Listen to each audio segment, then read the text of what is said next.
بسم الله الرحمن الرحيم.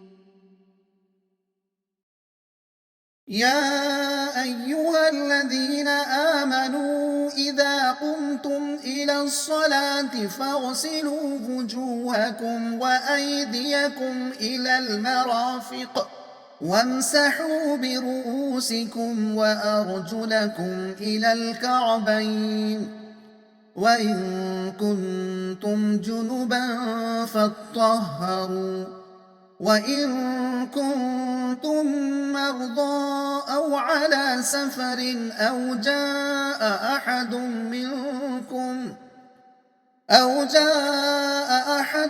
منكم من الغائط أو لامستم النساء فلم تجدوا ماء فتيمموا صعيدا طيبا فامسحوا بوجوهكم وأيديكم منه ما يريد الله ليجعل عليكم من حرج ولكن يريد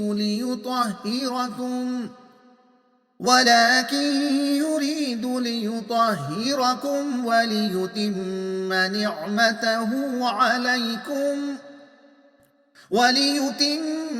نعمته عليكم لعلكم تشكرون. واذكروا نعمة الله عليكم وميثاقه الذي واثقكم به إذ قلتم سمعنا وأطعنا واتقوا الله إن الله عليم بذات الصدور. يا أيها الذين آمنوا كونوا قوامين لله شهداء بالقسط ولا يجرمنكم شنآن قوم على ألا تعدلوا اعدلوا هو أقرب للتقوى واتقوا الله إن الله خبير بما تعملون. وعد الله الذين آمنوا وعملوا الصالحات لهم مغفرة وأجر عظيم. والذين كفروا وكذبوا بآياتنا أولئك أصحاب الجحيم. يا أيها الذين آمنوا اذكروا نعمة الله عليكم إذ هم قوم أن يبسطوا إليكم أيديهم فكف أيديهم عنكم واتقوا الله وعلى الله فليتوكل المؤمنون.